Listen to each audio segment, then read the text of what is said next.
Welcome, everyone. Good morning, and thank you for tuning into our 2021 Legislative Breakfast. I'm David Rabin, CEO of the Greenwich United Way.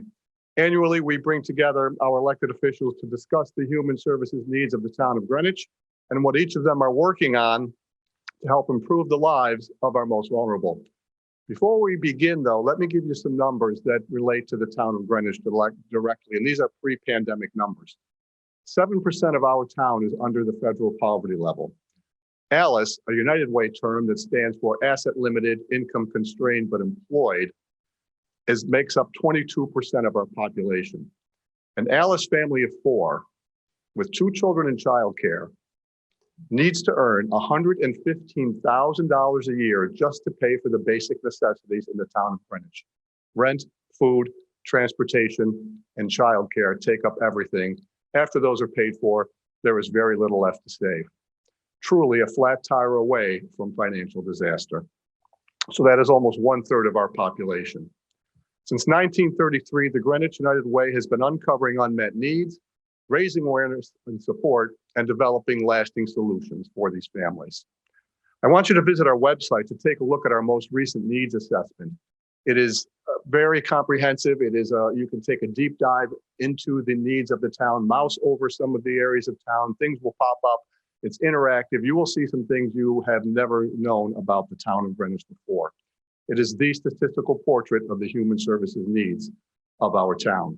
We've produced one every 5 years since 1980, and this one will give you information that you didn't know before. Please feel free to reach out to me directly to learn more about our programming and our grant making and all the ways the Greenwich United Way helps make the town a better place for all. It is now my pleasure to introduce Hagar Shamali, board member of the Greenwich United Way, today's moderator. Hagar? Thank you. Thank you, David. Thank you, representatives. Thank you, those who are watching. We're so happy to have you here this morning. It means a lot. These are really, really critical issues that we're talking about today, and I am really honored to be here asking those questions. So before we dive in, I thought maybe we could each start just with a very short introduction of who you are, where you're from, and if you sit on committees, what committees you sit on. Fred, why don't we start with you and move this way? Good morning. Thank you for being here. Great to see everybody. My name is Fred Camillo. I am just starting my second term as first selectman. I was born and raised in Pascoe, Connecticut, and I was a member of the RTM and several boards and committees and task force here, and also was a member of the great CGA that my colleagues are currently serving in for 11 years. So it's again great to be here. Good to see you.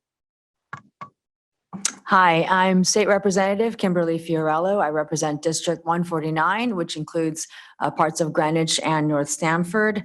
I serve on the committees of Education, Judiciary, Planning, and Development. A little about myself, I'm a mother of 4 children, and I also served on the Greenwich Representative Town Meeting. Thanks so much. State Representative Harry Aurora. I represent the 151st District. And I serve on the Energy Committee, Labor Committee, and the Human Services. I'm the ranking member on the Labor Committee. Thank you to United Way and to David Rabin for organizing this and for the great work you all do. Thank you. Good morning, everyone. My name is Stephen Meskers. I am the state rep for the 150th District. I cover the shoreline of Greenwich, basically, physically. It's the poster road to the water from the border with Stamford to Portchester. I've been in the position, this is my 3rd year. It's going into the 4th year and it's my 2nd term. So we'll be posting for election, or at least there will be an election for all of our positions this coming November. In the General Assembly, I serve as Vice Chair of Bonding, Revenue, and Finance. I sit on the Energy and Technology, the Insurance and Real Estate, and on the Transportation Committees. Good morning. My name is Ryan Fazio. I sit in the State Senate and represent all of Greenwich, part of Stamford, and part of New Canaan. This is my 1st year in the seat. I grew up in Greenwich. I'm really appreciative of being here. I think the Greenwich United Way is a fantastic organization that represents some of the best of Greenwich. So I'm looking forward to our conversation this morning. Likewise. Thank you so much, all of you. I hope those of you watching have your coffee and you're ready to dive in for an hour where we're going to cover all the issues that are of real critical importance to the Greenwich United Way and to hear from our representatives about how they address the myriad challenges. So let's start. Fred, I'm going to start with a question for you. We continue to see the number of families who are part of our ALICE program. ALICE stands for Asset Limited, Income Constrained, Employed. So we continue to see the number of ALICE families and families in poverty currently which are 6,400 Greenwich households, on the rise over the last couple of years. What initiatives are underway to support these families? Thank you for the question. As we heard, the asset limited and income constrained and employed segment is roughly about a quarter of the population. And we have great organizations here like CCI, Family Centers, United Way, some for-profit organizations, businesses that are always coming up with innovations and programs over the years. We saw one even last year when the town of Greenwich partnered with the United Way to raise money when the pandemic hit so that kids who were now not in school and were relying on that free and reduced lunch and the parents weren't working, we raised money, and the United Way was a huge partner in that. And we did the first, I think, 100,000 seed money, and then they raised a lot of money. So that was something that was an initiative that came in direct response to, in that case, the pandemic. Right now, I know the Department of Human Services, roughly about $70,000 of their CDBG funds is going to slated to go to rental assistance. Their board just recently voted to increase the availability of those funds from, right now it's 300% of poverty level in town. They went to like 80% of the area medium. So what that means is a family of four in Greenwich would go from about 79,000 to 95,000. They're also looking to see if they can get some of the ARP funding for rental assistance. That's something I will talk about a little bit later, but we're still, we have a committee, we're going over how best to spend the two tranches of the $15 and $16 million we've gotten from the federal government, whether how much is going to go to capital, how much is going to go to the nonprofits and to initiatives like this. Great, good. Okay, the next question is for Kim and for Steve. So Kim, you can start. It's mentioned under the 2020 Rebuilding Connecticut Pledge under taxpayer ROI that to deliver greater value to taxpayers, we should be expanding the use of nonprofit organizations to deliver state services, implementing broad-based technology solutions, cutting duplicate state functions, and eliminating overtime and mileage in pension calculations. What steps are being taken to expand the use of nonprofits in these areas? So Kim can start and then Steve. Okay, great. Thank you. I love that pledge by CBI, which is the Connecticut Business and Industry Association. And I want to note that Connecticut residents support nonprofits at an impressive level. We give $3.4 billion in charity as of 2020, according to the Independent Sector Report. And that's 2.58% of household income. And compare that to Massachusetts, where Massachusetts residents give 2.43% of household income, or New Jersey, that gives 2.12%. So a real bravo to Connecticut residents that do support the more than 18,000 nonprofits that we have in our little state. That said, most recently, the CEO of the Connecticut Community Nonprofit Alliance, this was actually in the newspaper article yesterday, said that nonprofit workforce is facing shortages. They can't find enough people to work in the nonprofit sector. And she does highlight that, this is a quote, nonprofits are dependent by and large on contracts with state government. They cannot raise prices. They cannot increase their own reimbursements to retain and attract workers. So we do have a sector of nonprofits that work very closely with our state government. That's already established, but they do suffer an ability to be as innovative and as flexible or responsive to the needs of communities as we want them to be. Most recently, there's a study from Harvard that does talk about, the quote is, "Hey, we can help, but there's a catch." And so it's about nonprofits and how there's inefficiencies when they're so dependent on government contracts. So I want to say that we do have great relationships with nonprofits from the state. However, in regards to as an honor to what CBI stands for, I think the focus should be on fighting to make sure Connecticut is a top state for business. And as their motto is, a better business climate is a brighter future. And it's truly about focusing on fixing our business climate that will continue to improve the nonprofits in our state. Thank you. Thank you. Steve. Yeah, so I've worked on the process up in Hartford for the last 3 years. CBIA and the pledge, which I signed, was a pledge to return value to the shareholders or the constituents I represent and to the state. So in the short term, in the last 3 years, what I've seen from the governor is a reorganization of the state, consolidation of HR resources into one singular group, which should save a fair amount of money in the operations of the state. Most of the agencies had their independent HR departments. The second and most important state saving will be the cliff in retirements facing the executive. Approximately 30% of the executive workforce will be eligible for retirement with better benefits than should they choose to stay for a longer period of time. It's expected to be somewhere on the order of 8,000 to 9,000 of the 30,000 employees.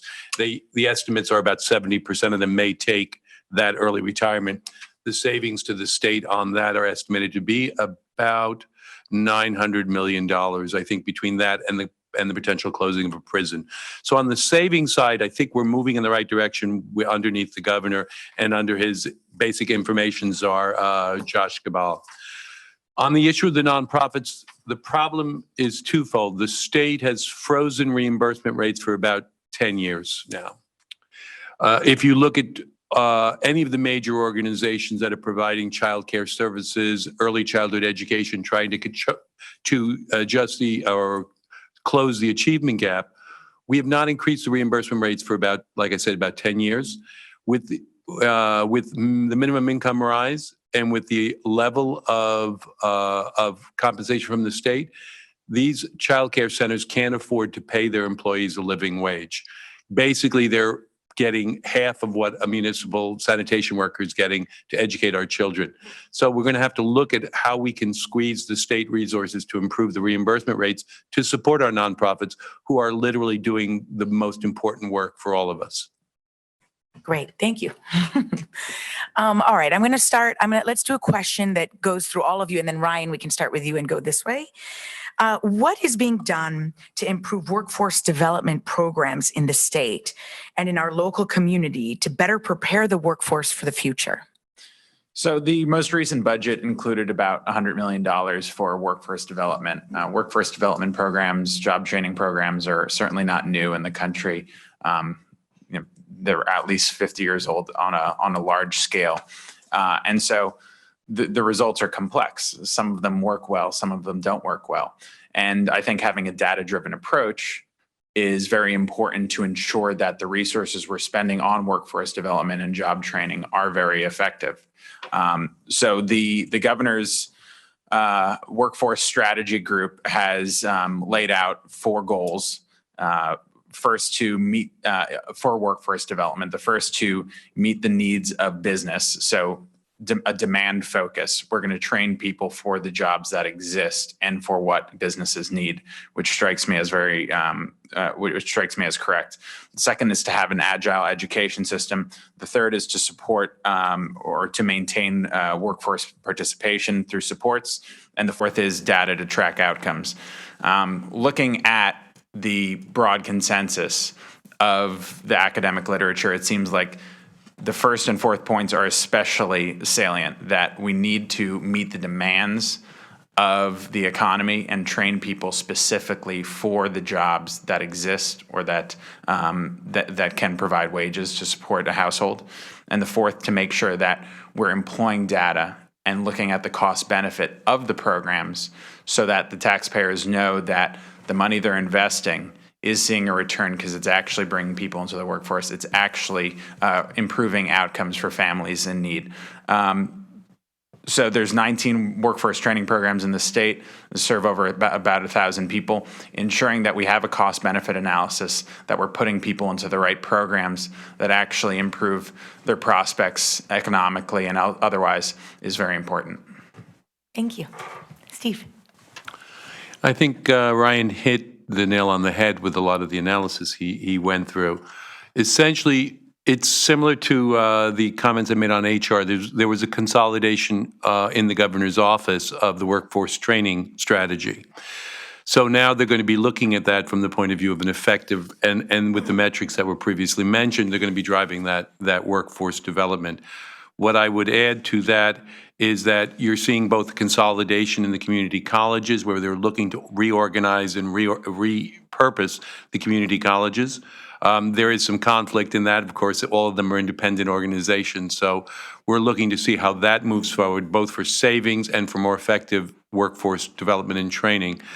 The other thing that I was very impressed both from the governor and from David Lehman, the commissioner, who's incidentally a resident of our town, so we're fortunate to have him with us, is the focus on small business, which I think all of us will agree that the backbone of economic growth and development in this country is coming from the smaller businesses. So in the past, we made strategic bets, in large numbers of, $30, $40, $50 million to attract some large financial firms. Of course, we got in pretty much just before the financial crisis of '08, and that job creation didn't materialize in the way it should have. So now I think the focus on small businesses, which are nimble and reactive, and on the biotech industry, I'm very happy with where I see the focus going from the governor's office. Oh, that's great. Harry, please. Yeah, on the workforce, the two key ideas are training, the job training and job placement programs, which are done by the workplace out here in Fairfield, and they do a really good job. But still, the most important thing is what Kimberly referred to, is making our state attractive to businesses and for job creation. Affordable living, and I think there have been challenges here because we know when I, as a legislator, am out there, the first thing everybody asks me is, that 830G, what are we going to do about that? Well, really, we know we got to build more affordable living. The current strategy is flawed. We get so much challenges, and it's disturbing to so many of our constituents. And if I go around town, I know that there's things which are the basic idea of improving affordable living is being used as an arbitrage by some, or to do their own business by some, and hurts many of our residents. So affordable living is a very big thing. And what is the largest part of our budget? Our housing budget, the rental or the mortgage payment. So I would say addressing that issue in a constructive manner. We just heard 6,400 families are ALICE. I also hear that reduced lunch program is about 25%. But however, what we hear is less than 10% of our community has access to affordable housing. I think we have a major accounting and bureaucratic problem which needs to be addressed. We need to be genuine about solving problems. We can't just use words. We have to be genuine about solving problems. I think we have an excellent situation in our town. Our town is perhaps one of the most diverse towns in terms of economic diversity, and organizations like United Way need to be commended for all they do and in making our town affordable and in making our town welcoming to people irrespective of economic situations. Thank you. Thank you. We're actually going to get back to the affordable housing question as well. Kim, please. Okay, thank you. So at the state level, we have an Office of Workforce Development. It lives under the Department of Mental Health and Addiction Services. And the director of the Workforce Development Office is Margaret O'Hagan Lynch. You can go to that website and you will see the offerings that they have for continuing education credits. And they have 3 new courses this winter. And these are continuing education credits to help people expand their skills. They include courses like cognitive behavioral therapy for PTSD. They have a new course on, let me see here.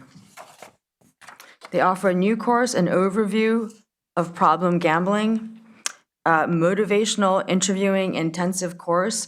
These are all courses that are designed, a new focus in workforce development is not, it is industry focused, but it's also very people focused. That's a new trend in this sector. And a lot of the courses you'll see is about training folks how to help the needs of individuals in our communities. So please go to the CTGOV website to understand what courses are being offered. But really, workforce development is about education. And so, we need a renewed focus on the outcomes of public education. We have amazing programs under Connecticut Technical Education and Career System. The J.M. Wright Technical High School in Stamford, which is part of the district that I cover, is phenomenal. The students there are learning real practical skills that lead to, fulfilling careers.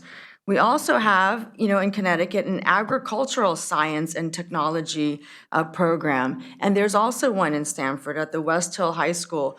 So, there are really wonderful, fulfilling careers to be found in agriculture as well in our state.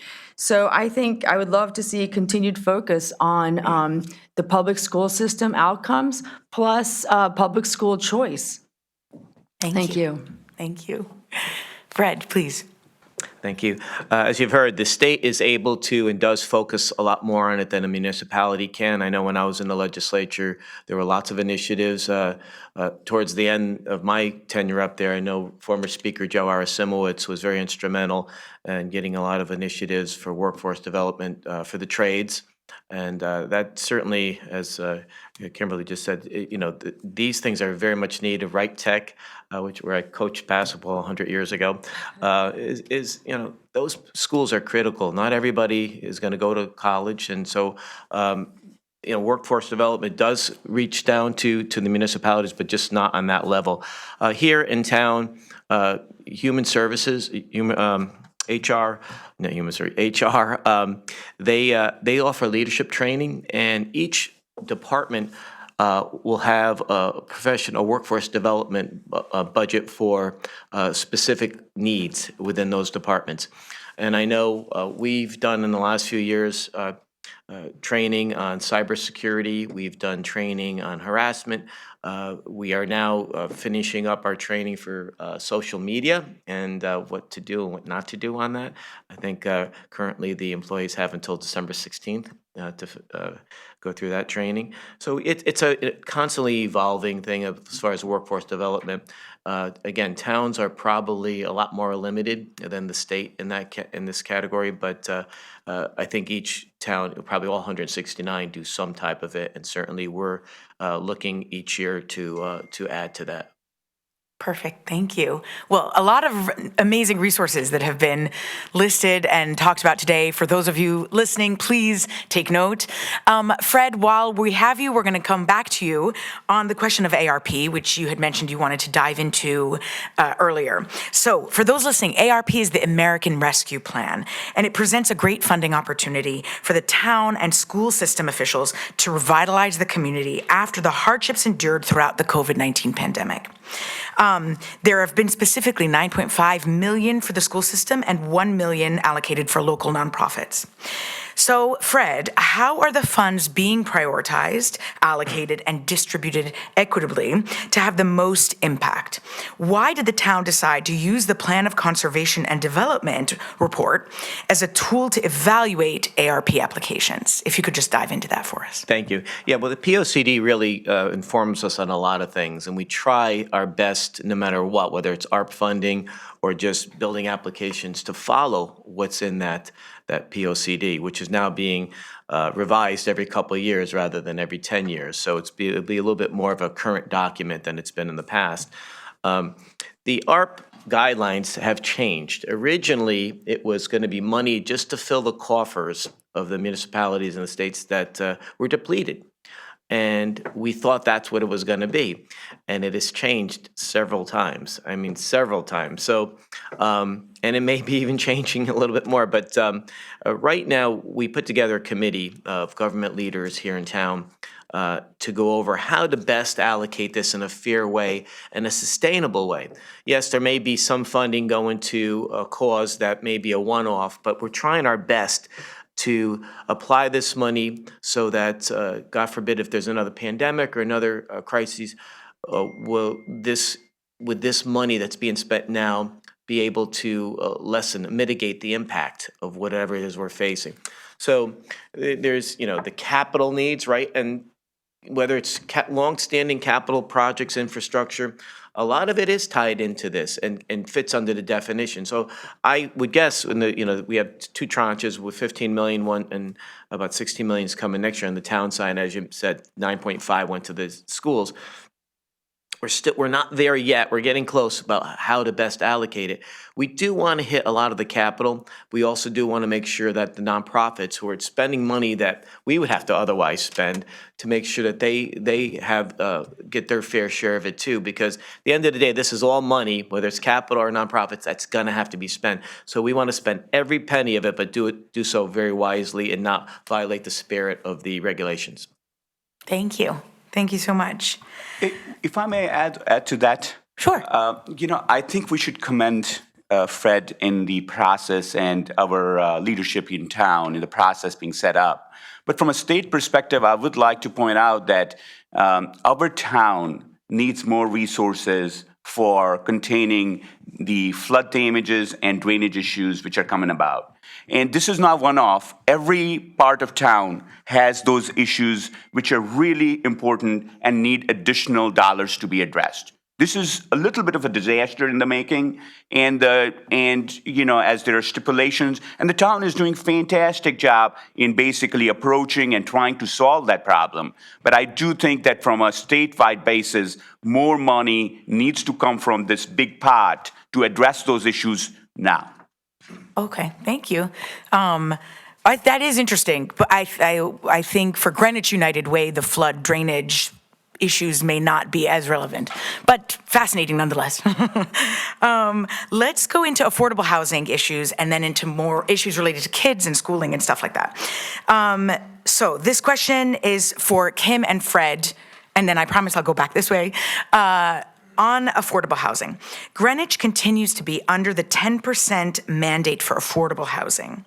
How are we tackling this challenge? And is creating 10% of affordable housing stock in Greenwich a realistic goal? And then there's one more part of that question I'd like to add, which is, if you're building affordable housing, who's responsible for the infrastructure cost, right? Like if a new septic tank is needed, who pays for that? So Kim and then Fred. Please. Okay. Thank you for this question. I'm serving on the Planning and Development Committee this year.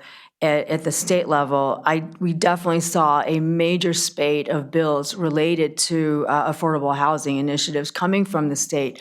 And the problem there is very much similar to how 830G was created, which is it is a blanket legislation. It's a demand on all states uniformly. We could say one-size-fits-all solution. And living under 830G for the last 40 years, we can see that the outcomes aren't working. And we want to be practical politicians and make sure that the bills we pass actually fill the outcomes we want for our communities. And it's not working with 830G. However, given the total focus on affordable housing with a sort of a veil of, it's all kind of racist wrapped around it, there has been a real incredible focus, a desire for all these applications coming through. And I think the community of Greenwich, as I hear from them, are very concerned when they see, 86 units replacing a house, or 192 units replacing a restaurant, or, 355 units. And the problem with 830G is that it's a requirement that 30% of the new development be set aside for affordable. But what that means is the numerator and the denominator are changing at different levels also that Greenwich will almost never get to 10%. At the moment, we are at 5.4% of our housing being deemed affordable. And to get to 10%, they say we have to get to build 1,200 more units. The intentions are beautiful. And I think the desire is to find more homegrown ways. And to that end, this is from the Brookings Institute, very recent, by the senior fellow who studies the future of middle-class initiatives. And she highlights something that Greenwich Communities is doing, which is the acquisition and rehabilitation of existing apartments to make them into a category affordable, and also to build housing trust funds. But I will hand it off to Fred to talk about what's happening locally, which is great. Thank you. Thank you. And Kim touched on a lot of the things. Certainly to get that 1,200, we're at 5.5%. To get to 10%, you'd have to build another 3,800 market rate units if you're going under 8-30G. That's 5,000 more new units. Just to put it in perspective, I quote this all the time. In 1969, there were 59,000 people in Greenwich. Today, 52 years later, there is 63,500. 1,000 which came in the last year, but it's only 4,500 more. This would change all the infrastructure. You'd be probably having to build another school. It's not, and the town would not be the town that you and I grew up in. And so, we're working really hard. We have a housing trust fund that was first attempted in 1988. We got it done this year. It's been approved. Even the governor came here to a plaque unveiling at Armstrong Court, a place I spent a lot of my youth in. And it's totally going to be redone now. It's already started. And Governor Lamont said, and I quote, he said, "Freddie's right. We don't need Hartford telling us what to do because we're doing it now." But Kim's right. Under the present guidelines, none of these towns are going to get to 10%. They have to expand the definition of what is included. We already offer over 10% of affordable housing to people, but unfortunately, not everything is counted. For example, the schools and say the hospitals housing. And the state's reasoning is, well, it's not open to everybody. But I would counter that there's still residents, they still need housing, and it's being provided. Basically it's a gun that's held over the town's head now that a developer can use to come in and basically change the character of a neighborhood. And even last year with all these crazy bills that were introduced in Hartford, we weren't allowed to use the word character. So we had to say architectural integrity. It's the same thing. People are very concerned. That's why the governor, to his credit, came and met with all of us last Friday in town hall. And we expressed our concerns, and he certainly understood them. Thank you. Surely will remain an issue for years to come. Okay, let's move to a little bit this side. Show this side a little love, sorry. Let's start with Steve and Harry. I know I'm getting to you, Ryan, don't worry. There continues to be an increase in children and youth seeking mental health services. What's being done to make access to mental health services affordable and good quality? Steve, you want to start, and then to Harry. Yes. So along the lines of affordable health care, on the back of the crisis, we can see it in the public domain. We can see it in everything from the conflicts in the social media platforms. You can see it in the crisis on the highways. The level of tension and the level of frustration resulting from the pandemic is awful. Now, on the back of the restrictions on the pandemic and the lockdowns and the isolation, the incidences of mental health and mental health problems have risen and among our youth. We're hearing that at the local level. We're hearing it at the state level. So at the state level, the governor has organized a task force. So the studies are underway to figure out how to best address the issues on a professional level. There are, incidences with telehealth. There are going to be questions about the supply and demand of licensed professionals. So I think on a practical basis, we'll have to look at cross-licensing or reciprocity on licensing across the states. On a pragmatic basis, on the state expenditures, you'd really want to see that the services are provided in-state and not out-of-state. You do want to be employing Connecticut residents and make sure we have the proper training to do the social work and address the issues. At the local level, there's been a lot of work done through Greenwich Together. There's been, I've sat on a couple of the councils. There's a number of studies going on about the increase in abuse, in alcohol and drug abuse, et cetera, and the concerns and the isolation.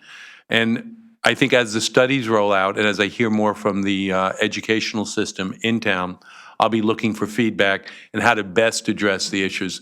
I don't sit on the education committees, but these are social problems that we're all care passionately about. So I'll be waiting for the better informed local residents from those committees to talk to me about it. Thanks. Thank you. Yeah, I think Steve touched on a number of issues. I think the opioid crisis is still on. You know, the number of fatality people we lose to opioids is just unacceptable. The fentanyl situation or contamination is just a crisis. I think the nonprofits are doing a fantastic job. I also believe that the DMAS, which is our Department of Mental Health Services up in Hartford, does a good job in leveraging nonprofits. And I'm sure, David, you're aware that most of their work does get done through several nonprofits. There is a shortage of beds, you know, even now. And I actually think that the state is taking some right steps in opening it up. Because until very recently, or until a few years ago, it was all state-owned hospitals and beds, and now they are actually allocating or contracting with private providers. Even now, I get calls from constituents, seeking help on getting access to the right program or the right solution counseling, and there's a tightness or shortage for it. There just is. And we need to keep working on that. DMAS has a good budget, but perhaps that's one thing to look at. And I also think from our educational system, the concerns from the pandemic are real. I think there were some of these schools, our schools did well, but there were schools which were off for a longer period of time than perhaps was advisable. I think the current divisiveness around the mandates is extremely unfortunate. I think that's something we have to resolve. Once again, the town has done a fantastic job in making sure that we bring everybody together. The usage of masks as a tool is a good thing, but if it's going to divide everyone and if it's going to create so much amount of stress and pressure in our community, I think it's really something we need to balance. I saw the word balance being used by our governor on the program and national program earlier this Sunday.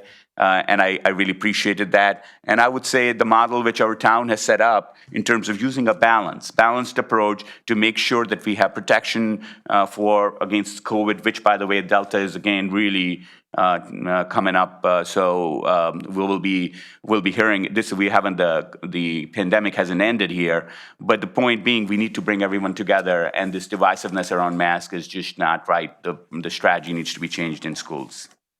Thank you. Thank you so much. Okay, let's start with Ryan. This is a question for Ryan and Steve. Ryan, you can start. Research and data indicate that the achievement gap for students, especially low-income and special needs students, is widening. How is this widening gap being addressed? What positive changes can we make to our public education system to reduce this gap and set our students up for future success?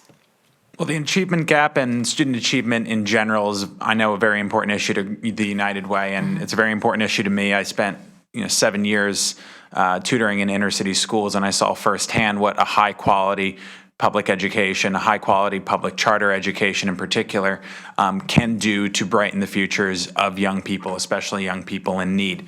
This problem is becoming more acute as we come out of this pandemic because the loss of learning that was experienced from hybrid education and kids being sent home, especially early in the pandemic, is really just tragic. And what we've seen in the evidence early on is that the test scores fell more significantly for low-income kids. High-income kids didn't really see very significant learning loss, but lower-income kids did. And so solving this problem becomes not only an important issue, but a major national priority for the future. we should look to what works in education and try to scale it. So we can actually look locally to schools and leaders that have provided an excellent education to low-income kids in particular, and we should be able to scale those types of lessons that we learn from those schools. In Greenwich, Western Middle School is our Title I middle school. It's a very diverse economically, racially, et cetera, middle school, and its test scores have improved over the last 10 years from about 150th in the state to 60th in the state under its leadership. Part of the lessons of that are that if we do several things in these schools, that we can significantly improve outcomes. More instruction time, high expectations, data-driven teaching, frequent teacher feedback, and frequent student feedback in the form of testing and examination. This has also been the lessons of Massachusetts education reform. Massachusetts has the best schools in the country, and they spend less money per capita than we do on schools as well. They have reasonable testing. They have high expectations. They have more time in school, so more instruction time, and they have teacher feedback. In the high-quality charter schools, like I alluded to, that I tutored in, the lessons from Roland Fryer and others who have studied the matter significantly are very similar. High expectations, data-driven education, more time in school, et cetera, and a high dosage of tutoring for kids who are especially in need. So there are answers. Our education debate, our policy debate needs to mature, and we need to look towards the leaders in the space, including locally like the Stanford Charter School for Excellence and Western Middle School, in order to lead the way for the entire state and improve outcomes for everyone. Thank you. Steve, please. I was happy to hear Ryan mention Massachusetts. I think when you look at the reforms there's a great article, I believe, by, I want to say Laura Rabe Thompson, I believe, from the Connecticut Mirror in its day, on the comparison between Massachusetts and Connecticut. And essentially it boils down to there were more teeth and more accountability in Massachusetts to the educational system for the underperforming schools. When I look at our dais, we have a collection of both private and public school parents and, in Ryan's case, I guess most recently a graduate of our public school system.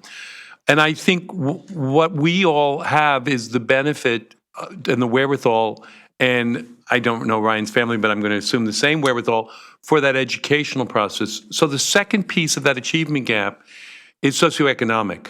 And we're talking about Alice. We're talking about people with dual incomes with very low income levels. And what you fail to recognize is the stress, or what we fail to recognize, not you personally, I apologize. What we fail to recognize is the stress on families. They don't have $75 or $50 or $100 for a tutor in the after-school era period for improving the achievement of their children. So one of the things that I've seen from the scholars, and is one, raising accountability. The second is the importance of pre-K to close the achievement gap. You are talking about people, and as I mentioned earlier, you're talking about pre-K programs that are privately funded from nonprofits that are paying people $30,000 or $32,000 or $35,000. By definition, they're paying people at the poverty level. We have to figure out how to get the resources so that we can provide a pre-K program that helps to close the achievement gap. I think it's an essential component, along with the accountability. I wouldn't dispute that. We need to raise the standards, raise expectations, but improve the support structure. Can I just make an addendum? So this is not just a government issue, it's also a nonprofit issue. And what organizations like Greenwich United Way have done to try to close the achievement gap are laudable and need to be recognized. So like the Early Childhood Achievement Gap Solutions Program in Greenwich United Way has, it focuses for 0 to 3 on doing home visitation and supporting parents, new parents especially, who are lower income, and then it does pre-K for kids who are beyond 3 years old. And the results of that have been pretty impressive, pretty striking. It's seen more than a 10% or 15% increase in student proficiency based on the assessments entering kindergarten. So it's not just a government issue, it's also a nonprofit civil society issue, and Greenwich United Way with its ECAGS program is also leading the way in that regard. And I'll add that addendum because I agree with Ryan 100% in saluting United Way, But think about, we're not just talking about, and I know it's a United Way Greenwich process, but it's a statewide issue. Think about the resources that our United Way has to bring to bear to this issue. So we've got the issue across the state to look at how do we close that? How do we get the intervention that we're fortunate to be able to provide here? So I look at it from both sides there.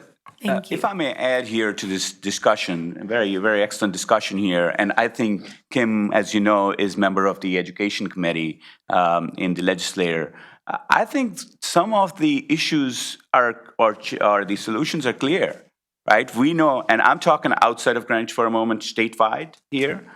We do know that we constrain funding to better programs which have better achievements in favor of programs which fund poorer schools or which have worse achievement. And there are many examples out there, especially because the number of charter school funding, the number of seats funded in charter schools has been stagnant for 14 years or 12 years or something like that. And these charter schools actually get 10 or 15% less, 10 or 15% less for better achievement. So think about a business. I got two ways to allocate money. One which will charge you a lesser fee for a better product. A jacket which costs me lesser and a better, or a training which costs me lesser but gives me better training. And then there is another service which costs you more and gives you a worse off performance. We have chosen for 14 years not to increase the funding for the better program. Now I will leave it to your imagination why it is so. But the solutions are clear. I don't think there is a doubt in my mind that if there was a will in the legislature and with the powers that be, we can solve this problem and reduce achievement gap tomorrow or today. Maybe it's still morning. But you know that's what sometimes legislation and politics get to. Thank you. Thank you. Well, I think, thank you also for the highlight, for the shout out to the ECAGS program. It's like you took the paragraph right out of my closing remarks. It's my personal favorite part of being on the board and a program that we're all really proud of at the Greenwich United Way. Okay, so we have one more question. And if we have time, we can do a quick round robin at the very end. But the last question I have, we'll start with Ryan again and then go to Fred, which is, what do you think older adults will need in the next 3, 5, and 10 years to help them with economic security? The best anti-poverty program that ever existed was a full-time job. In the United States, the overall poverty rate going into the pandemic was about 12 or 13%. The poverty rate for anyone working full-time, regardless of the job, regardless of the wage level, was 2%. So we could reduce poverty by in excess of 80% just by creating as many full-time jobs as possible and trying to encourage people to enter the workforce to the greatest extent possible. So we need policies that encourage work and create demand for labor, which we've failed to do writ large in Connecticut for many years. Connecticut has fewer jobs today than it did in the summer of 1997, while the rest of the country saw a 24-25% increase in payrolls. We've also seen an increase in poverty, again, before the pandemic, for 30 years prior to the pandemic in Connecticut, whereas the rest of the country saw a decrease in poverty. So our economic policies here in Connecticut are failing to create jobs, failing to reduce poverty, failing to create economic mobility for people who are most in need. Why is that? Well, Connecticut has the second highest tax burden of any state in the country, according to the Tax Foundation. It has the most stringent regulations, is most oppressive against small business of any state in the country, according to the Cato Institute. So we need to reduce our tax burden. We need to simplify our tax code so it's not just navigable by people who have the resources. We need to reduce taxes on people with lower incomes in particular. We should, I think, eliminate the income tax for people making less than $50,000 a year. We should reduce it on people making middle incomes in order to create prosperity and more affordability. We need to reduce regulations that are oppressive to small businesses, looking at cost benefit of every regulation, but also perhaps considering a threshold to kick in some of the more onerous regulations at 25 or 50 employees so small businesses aren't overly burdened. Small businesses tend to employ people with slightly lower wages, so that'll help help people who are in greater need, create more prosperity, more dynamism in the economy. There are so many ways that we can create economic hope and prosperity in this state with a positive change. It hasn't been done, but I'm optimistic because I think the state and our area has all the assets necessary to succeed. We have some of the smartest people, the best communities, all the great resources at our disposal. Accept positive policies. If we implement those, we can create economic mobility and security for people who need it the most. Thank you. Fred. Thank you. So if the question is, what will older adults need for economic security in the next, 1, 3, 5, 7 years? Everything Ryan said, I wholeheartedly agree with. I mean, on the local level, we have the Commission on Aging, which is always working on programs with our seniors and making sure whether it's, and even our legislators always hold forums about scams and how to be on the alert for it and, computer literacy and all that. But at the end of the day, if we want them to achieve economic security, it's really going to have to be coming from the state. They can't, with all the mandates and the high cost of living, which is our region specifically, but it's a high tax state, and people have a hard time affording the rent. We've seen the rent with the pandemic has exacerbated that. Rent is going way up, and if those who are lucky enough to own a home, we find that a lot of people that are older tend to be house rich and income poor. So they're really people who grew up here, worked here, raised a family here, and volunteered here. They're forced with making the choice of, do you really have to live paycheck to paycheck, sometimes having to decide between medications and food or some type of entertainment, or going to a low tax state that's a little bit warmer, like Carolina, whether the Carolinas or Georgia or Florida. And unfortunately, we've seen that. A state like Florida is flush in cash because they're getting everybody moving down there, right? Not just the seniors. So that hurts our seniors when a high net worth individual moves to another state. There's less revenue coming into the state.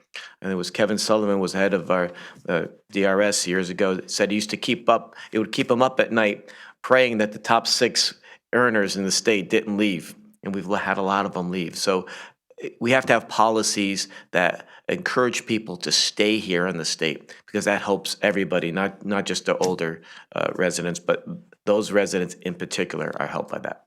Thank you. Thank you so much. I would just interject, not disputing some of the observations about growth. We're talking about the older residents of the state and policy. So on the tax policy, Social Security income and pension income is gradually going to be exempt from state taxation. I believe the IRA income as of 2025 will be 100% exempt. It's going up in steps. And Social Security will also be 100% exempt. That is on a gross income for individuals on their income, 75, and for a couple jointly filing 125,000. So if you're thinking that people are income constrained in their living in Connecticut, those lower bands of income, which is substantial if your house is paid for, if you're a resident, it's up to 125,000. Your state income tax will not tax you both your Social Security benefits and or your pension.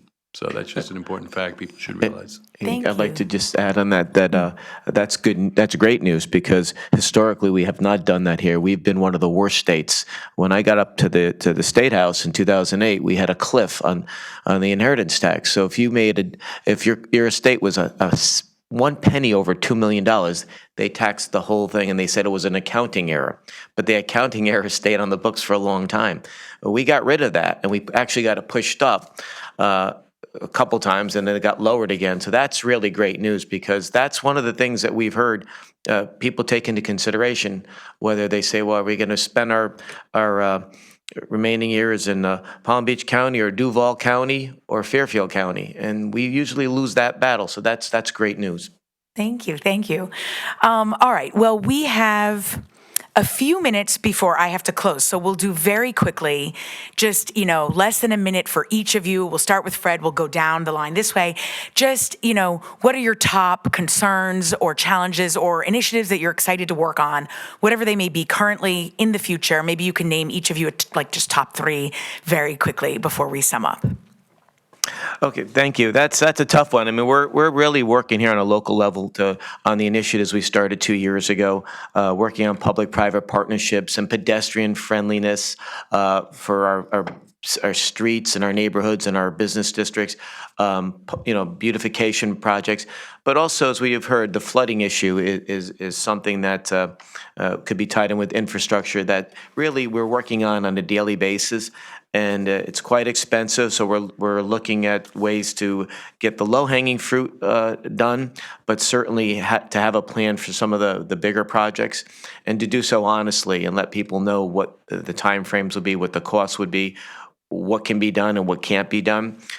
So those are the main things, but certainly also looking at some assets here that I've talked about that are underutilized, whether it be the Board of Education building and maybe finding a better spot for our administration there and reclaiming that great piece of land in that building and refurbishing it and returning it to the town in the middle of our center business district. Also reclaiming the waterfront and redoing Roger Sherman Baldwin Park and establishing a little bit more of a waterfront district there for people to go to, keeping in line with what we expect here in Greenwich as far as zoning goes, but to really enhance it and make it a place that people will continue to make a destination for years to come. Thank you. Kim. I serve on exactly the committees that I'm really most interested in. It's education and pushing for public choice, removing red tape and opening the floodgates so education entrepreneurs can come to our state and do well and serve all the people and children here. Judiciary, it's very important to make sure the laws allow for public safety to happen and that truly public safety is the outcomes of public safety are accountable, that the government is doing the right thing to keep us safe, let's say that. And planning and development, protecting private property rights is essential to, the thriving of our communities here and pushing back on the state overreach on private property, the rights of people to have a say in their local planning and zoning. So, thank you. Thank you. Harry. Yeah, so I think the legislative session coming up on February 5th, the focus is going to be for myself on the energy prices. We're going to see an increase in electricity rates for the next 6 months. And electricity rates are just impossible in the state of Connecticut, 20 to 23 cents. And that also dissuades businesses. We're going to be working to try to find what the problem is and how we can get them down. I think it's a tough challenge, but I'm going to be working on it. Juvenile crime. You've heard about it. Crime is coming into Connecticut, and the issue is real. I know we don't want to talk about it because it's not considered a real crime because it's juvenile crime. But it's gotten to a point where it's problematic, and we got to address it. Zoning issues, as Kimberly mentioned, are going to be top in this legislative session. I think they are real issues, and I think the final resolution to the mandates is going to be discussed. We can't just say, well, it doesn't exist. That's the largest problem we gotta resolve for our communities. And as leaders, we can't hide behind, hey, listen, they're gonna do it. Let's just give it to Fred and he'll do it and she will do it. We'll take it head on. We'll have the discussion and we'll come to some kind of a discussion which is acceptable to everyone. At this point, the kids are really, many kids, not all kids, are very unhappy about their situation in schools. They go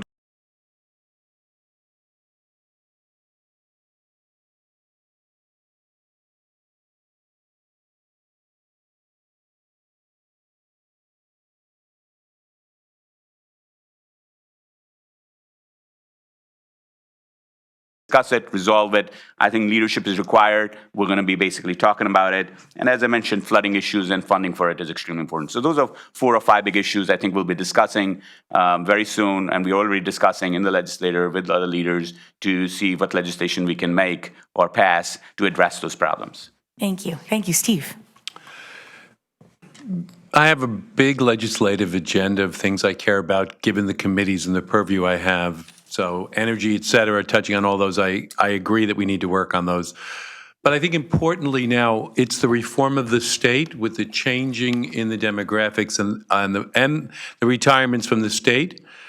It's to make sure that with the rise in basic salary levels and the demands for higher wages, that our nonprofits can fulfill their mission, and it's to make sure the state is taking the appropriate level of compensation to allow those agencies that are private sector nonprofits to fulfill their function. We have issues of security, food security, the achievement gap, which United Way focuses on.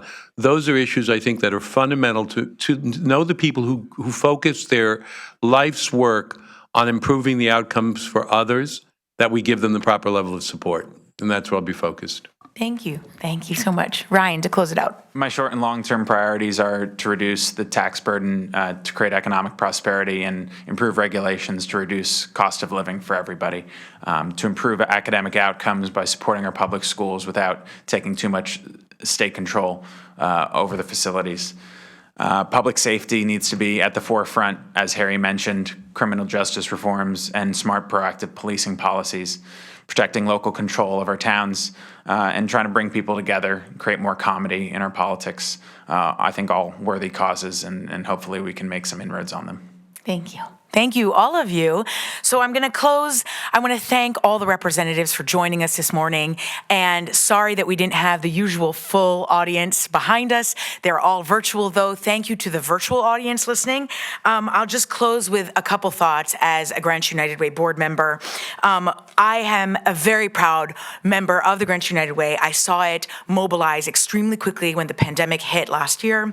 The Early Childhood Achievement Gap Solution Program, as Ryan had mentioned during our discussion, is one of my personal favorite programs. And as he mentioned, we've seen real results in helping close this gap. And it's something that sets these kids up for life, which is just remarkable. On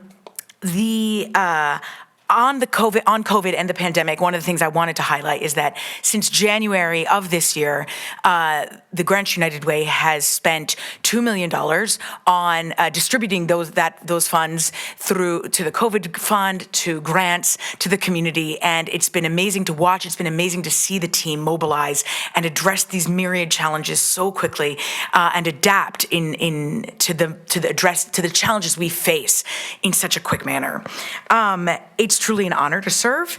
If you are interested in more information or you'd like to help, please contact David Rabin, and happy holidays to all of you, and thank you for tuning in.